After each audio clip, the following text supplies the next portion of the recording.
അടിമക്കച്ചവടം നിലനിന്നിരുന്ന ഒരു കാലഘട്ടമുണ്ടായിരുന്നു. മനുഷ്യരെ അടിമച്ചന്തയിൽ കൊണ്ടുപോയി വിൽക്കുകയായിരുന്നു.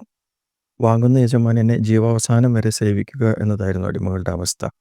കഠിനഹൃദയന്മാരായ യജമാനന്മാരാണെങ്കിൽ പീഡനങ്ങൾ സഹിക്കല്ലാതെ പ്രതികരിക്കാൻ കഴിയുകയില്ലായിരുന്നു.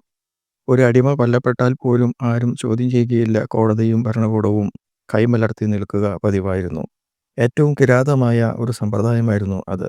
എബ്രഹാം ലിങ്കൺ അമേരിക്കൻ പ്രസിഡന്റായി അധികാരമേറ്റപ്പോൾ ആദ്യം ചെയ്തത് അടിമച്ചന്ത നിർത്തലാക്കി അടിമക്കച്ചവടം വിലക്കി എന്നുള്ളതാണ്. എന്നാൽ പല രാജ്യങ്ങളിലും, പ്രത്യേകിച്ച് ആഫ്രിക്കൻ രാജ്യങ്ങളിൽ ഈ ദുഷിച്ച സമ്പ്രദായം നിലനിന്നിരുന്നു. അമേരിക്കയിൽ കറുത്തവർഗക്കാരോട് വളരെ മോശമായ രീതിയിലായിരുന്നു പെരുമാറിയിരുന്നത്. അതിനെതിരെ ശബ്ദമുയർത്തുകയും അവർക്ക് സ്വാതന്ത്ര്യം നേടിക്കൊടുക്കുകയും ചെയ്ത മഹൽ വ്യക്തിയാണ് Martin Luther king junior. 1968 April 4 അദ്ദേഹം വധിക്കപ്പെടുവാൻ ഇടയായിത്തീർന്നു. കടിമക്കച്ചവടം നിലനിന്നിരുന്ന കാലത്തും മഹാമനസ്കരായ ചില വ്യക്തികൾ വലിയ തുക കൊടുത്ത്, മോചനദ്രവ്യമായി കൊടുത്ത് അവരെ സ്വതന്ത്രരായി വിട്ടിരുന്നു. വിശുദ്ധ ബൈബിൾ ഈ വിഷയത്തിൽ എന്തു പറയുന്നു എന്ന് നോക്കാം. ഈ മോചനത്തെ വീണ്ടെടുപ്പ് എന്നാണ് ബൈബിൾ പറയുന്നത്. പാപത്തിൻ്റെ പിടിയിൽ നിന്നുള്ള മോചനത്തെയാണ് വീണ്ടെടുപ്പ് എന്ന് ബൈബിൾ വിവക്ഷിക്കുന്നത്. രക്ഷിക്കപ്പെടുക എന്ന് പൊതുവെ പറയുന്നു. മറ്റൊരാൾ രക്ഷിക്കുന്നതിനെയാണ് രക്ഷിക്കപ്പെടുക എന്ന വാക്കുകൊണ്ട് അർത്ഥമാക്കുന്നത്. സ്വയം രക്ഷപ്പെടലല്ല. മനുഷ്യവർഗം ആദാമിൽ വന്ന പാപനിമിത്തം പാപികളായി തീർന്നു.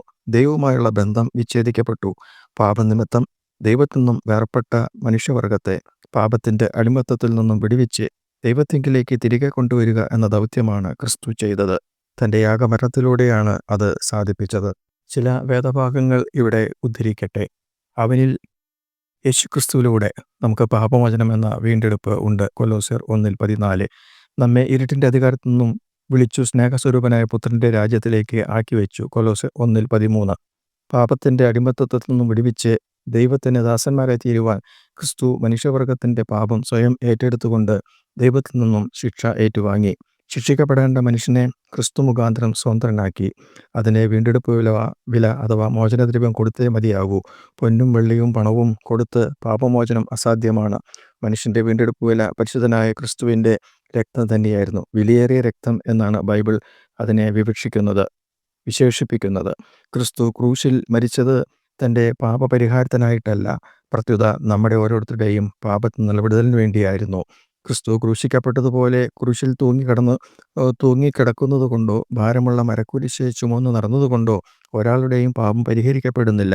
അത് മൂഢമായ ചിന്തയിൽ നിന്നും വരുന്ന ആശയം മാത്രമാണ്. ക്രിസ്തു മനുഷ്യാവതാരമെടുത്ത് ഈ ഭൂമിയിലേക്ക് വന്നു. സകല മനുഷ്യരുടെയും പാപത്തിൻ്റെ പരിഹാരം തൻ്റെ മരണത്തിലൂടെ സാധ്യമാക്കി. അത് വിശ്വസിച്ച് അംഗീകരിക്കുന്ന ആർക്കും പാപത്തിൻ്റെ ബന്ധനത്തിൽ നിന്ന് മോചനം ഉണ്ട്. മനുഷ്യൻ്റെ ഒരു അധ്വാനവും അതിന് ആവശ്യമില്ല. പാപിയായ മനുഷ്യൻ്റെ വീണ്ടെടുപ്പ് ക്രിസ്തുവിലൂടെ നടപ്പിലാക്കി കഴിഞ്ഞു. സെന്റ് പോൾ ഇപ്രകാരമാണ് പറയുന്നത്: ഒന്നുകിൽ മരണത്തിനായി പാപത്തിൻ്റെ ദാസന്മാരായി ജീവിക്കുക, അല്ലെങ്കിൽ നീതിക്കായി അനുസരണത്തിൻ്റെ ദാസന്മാരായി ജീവിക്കുക. നിങ്ങളുടെ അവയവങ്ങളെ അശുദ്ധിക്കും അധർമ്മത്തിനും അടിമകളാക്കി സമർപ്പിച്ചതുപോലെ ഇപ്പോൾ നിങ്ങളുടെ അവയവങ്ങളെ വിശുദ്ധീകരണത്തിനായി നീതിക്ക് അടിമകളാക്കി സമർപ്പിക്കുവിൻ. റോമർ 6:16-19 വാക്യങ്ങൾ. ക്രിസ്തു നമ്മെ സകല അധർമ്മത്തിൽ നിന്നും വീണ്ടെടുത്തു. സൽപ്രവർത്തികളിൽ ശുഷ്കാന്തിയുള്ള ഒരു സ്വന്തം ജനമായി വേർതിരിക്കേണ്ടതിനെ തന്നെത്താൻ നമുക്ക് വേണ്ടി മരണത്തിനെ ഏൽപ്പിച്ചു കൊടുത്തു. തീത്തോസ് 2:14.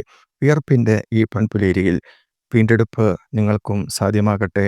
God bless you. ഏകജാതൻ തന്റെ ക്രൂശിലെ യാഗത്താൽ